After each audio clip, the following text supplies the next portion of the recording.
If you've given the Outriders demo a try and something's just not clicking for you, I'm going to say one sentence. Just one sentence, and it may absolutely change the way you view, play, or even appreciate what Outriders is. The cover isn't for us, it's for them. Once you learn that unequivocal fact, everything becomes, well, it becomes this.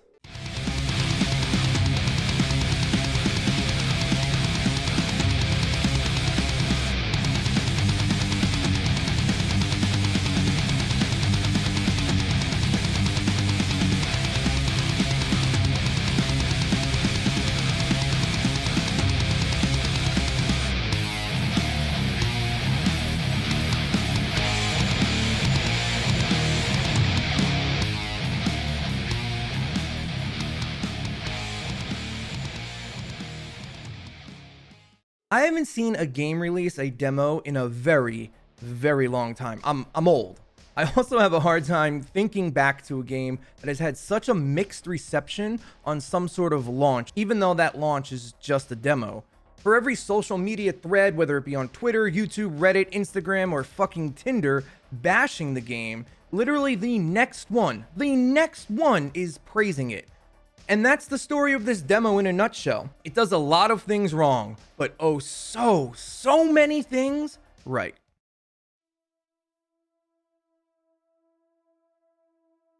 Outriders is a weird one, and I mean that in the best of ways. However, even someone who has been waiting for the game to come out for over a year, I cannot deny that some of the issues that are being claimed on social media aren't valid. A lot of them are very, very valid. On the other hand, however, a lot of them are completely nuts to me. Like, I just don't get it. People complaining there isn't enough to do. Enough to do in a demo.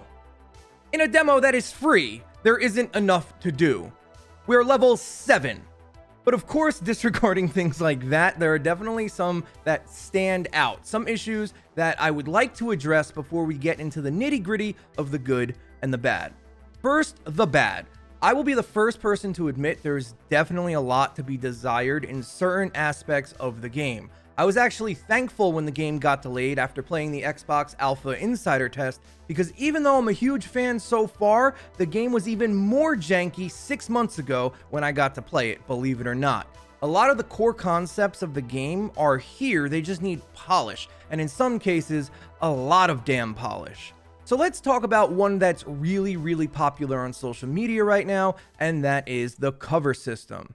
Reverting back to my previous statement, the cover is not for us, it's for them. I've seen a lot of people complain that the cover system isn't good, and to be honest, it isn't. There's a lot left to be desired there. It has been implemented in many other games that have done it much, much better than it has been implemented here. And that sucks, because the literal first thing they tell you to do, the literal first time you shoot, they tell you to get behind cover, which is kind of odd. In fact, I wish they had removed the cover system entirely and maybe added, I don't know, a crouch. You may be forced to use cover in the first 2 areas of the game, but after you get a few pieces of gear online, you're going to be mud stomping, time warping, and ash blasting your way to the victory. Try and realize that the cover isn't essential in this game, and it's not akin to something like Division or Gears of War, where once you leave cover, you die. In this case, once you leave cover, they die. Just use it for 2 seconds, wait for a cooldown, and continue to wreak havoc. It's there, but use it sparingly. Of course, it could be better, it could feel better, but it is what we have currently, and we just have to make do, because some of the other aspects of the game are worth playing for. And how about the motion blur and jankiness of the camera? But first, let's talk a little bit of the graphics. The graphics aren't bad, they aren't great either. I'm not a huge fan of the color palette with everything being, I don't know, red mud. It looks kind of like we're on Mars, but then again, this is only the first area, but it also happens with the beginning loot that we have, the beginning armor, the hoods, all of that stuff. It's all very drab, I guess would be a good word for it. And currently, with the graphics, I'm using a pretty top-of-the-line PC with a 3080 and a 5900 XT at 2K resolution, and I was struggling to get consistent frame rate. Some places I would get 120, some places I would get 60. but it never dipped below anything that was problematic. It was never sluggish. There was never one point on the screen at one time that I dipped below and things started to get slowed down. None of that ever happened. So although it's not consistent and there's probably some optimization that could be done, for me personally, it's not terrible. However, I need to make this a big point, is that the game, I feel personally that they made it for the next gen systems. I've been playing on PC and with my friends on PC, and yesterday was the first time I got to experience the game with someone from PS4 in my party. And a lot of the complaints that I've seen are about the load times, and they were just never an issue for me personally. Each load time takes maybe 1 to 3 seconds tops, and I'm back into the game. However, I was playing with somebody on PS4 in multiplayer, and every load time was over 40 seconds. Now, when you're loading into the main zone of the game or of that area, it's not really that big of a problem. The side areas only take about 20 to 30 seconds to load in. But man, when you're going from the main area back to the tower or the base or whatever you want to call it, those load times are atrocious, and that is definitely something that needs to be worked on by People Can Fly. That is not okay. I really feel like this was a next-gen game that the developers or their parent company or whatever may be made them do it for a previous gen as well, and that is why we're also getting an upgrade, a free upgrade to next gen. So when you do get around to getting a PS5 or an Xbox One S, you can get this game again on those systems for free, which is pretty cool if People Can Fly. But I had to mention that because it was really hard to play with somebody on a PS4. And the motion blur, the goddamn motion blur. I understand why it's there. I just don't understand why it's implemented so heavily. Motion blur is so you can actually play the game on lower PC specs, or like I said, a PS4, but man, is it bad in this game. It is very hard to see exactly what you're doing. God forbid you have to snap behind you because there's an enemy there. You're going to be seeing stars with how bad the motion blur is. Luckily for me, on PC, there's a current workaround that you can do in the config files, and they said that on full release, there will be an option to disable it. I just thought I would bring it up because it has literally made people kind of sick. The other issue, and I have no argument or solution for, is what the fuck were they thinking with the dialogue camera? Holy shit. It's like they strapped the camera on the back of a fucking roller coaster and set that shit to auto capture. You will be calmly talking to Shira in a bunker, and yet the camera looks like it's storming the fucking beaches of Normandy. I don't get it, and it's so bad. I've personally met 2 people that have had to stop playing because they've had such a bad bout of motion sickness while trying to get through them. Hopefully, some of these issues are addressed before full release. And let's talk about map design. This is another big one that I've seen come up on social media, and they're right. The map design in this game, at least in the first zone, is lackluster at best. At absolute best, it's lackluster.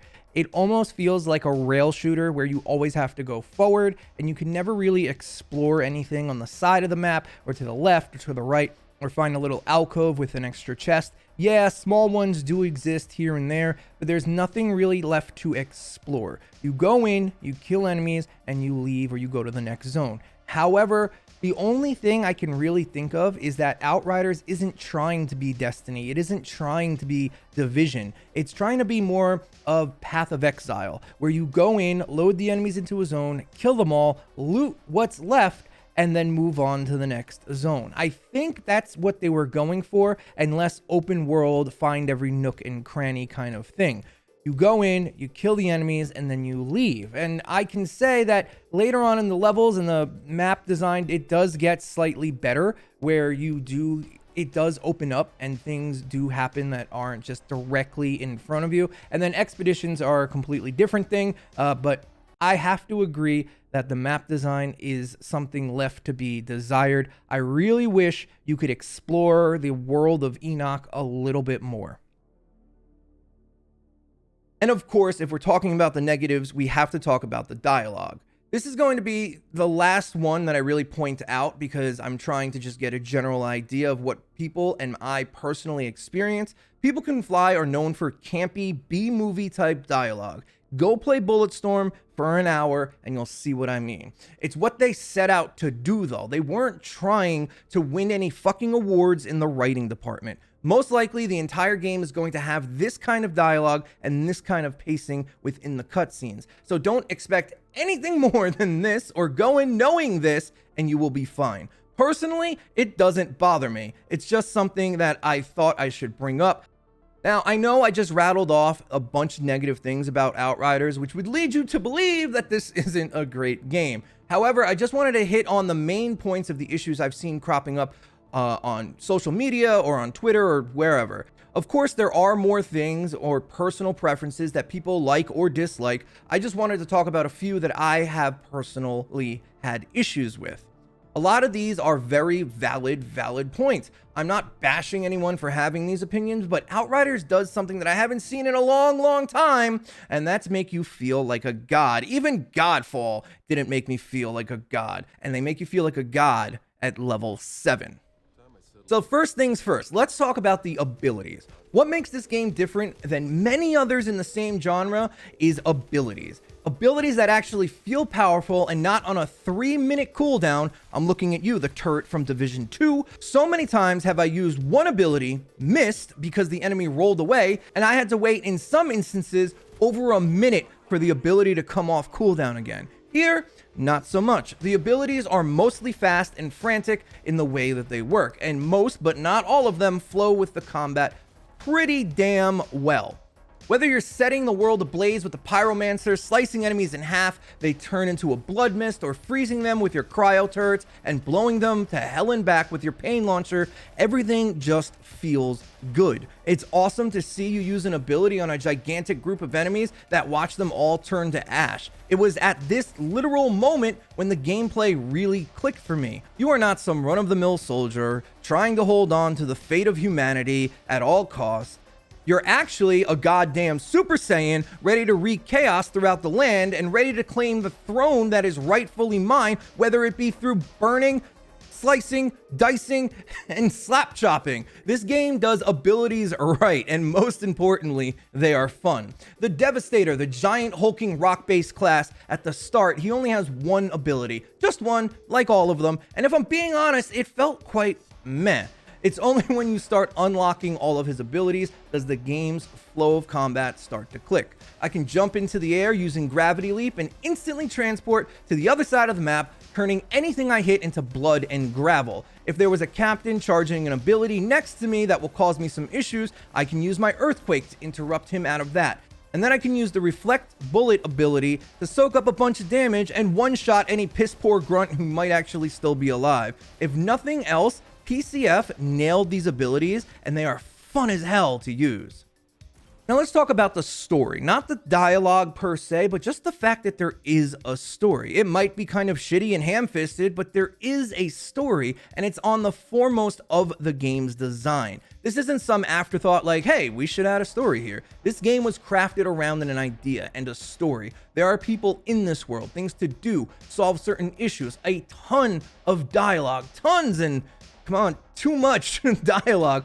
The story in a game like this, even in the looter shooter genre, is usually kind of like a second thought. Yeah, some games have done it right in the past and continue to crank out masterpieces of lore, but at least there is something here for you to sink your teeth into and make you at least somewhat care about the characters you're fighting with and for. Again, for me, this isn't a personal thing that I like or dislike. It's something that I know other people like, so I wanted to let you know it's here too. I mean, I have 350 hours in Path of Exile, and I couldn't tell you one thing about the story. Literally, not one thing. No clue. It's just personally not why I play these games. I play these games for breaking enemies' spines and all of the amazing loot. And speaking of loot, again, something that PCF has seemed to nail, like absolutely fucking nail. If this game was crafted around a story, it was also crafted around the idea of good goddamn loot. This is a demo, we are level 7, and I already can customize my gear to my playstyle or any ability that I like best. And I'm not talking about how your new heat wave does 3% more damage, but you have to spin around 6 times and then hit the ability. I'm talking game-changing and genre-defining changes. Things like you can now use your heat wave another time, or in fact, 2 more times, and just burn the whole level to the ground. Or after, you can even turn someone into a human bomb. All of the enemies freeze around that bomb for 5 seconds so they can't run away. Or now your pain launcher not only does it an ungodly amount of damage, but it also freezes the target. Or the Devastator, your reflect bullets ability, can now be used without having to channel it, so you can have it up and still use your guns and run and dodge and reposition. This is serious stuff that almost every other looter shooter game in the world you do not have access to this early on. You're meant to feel like a weakling that has to grind through 50 hours of gameplay to be able to craft your perfect build. And of course, that's here too, but you don't have to wait to get started.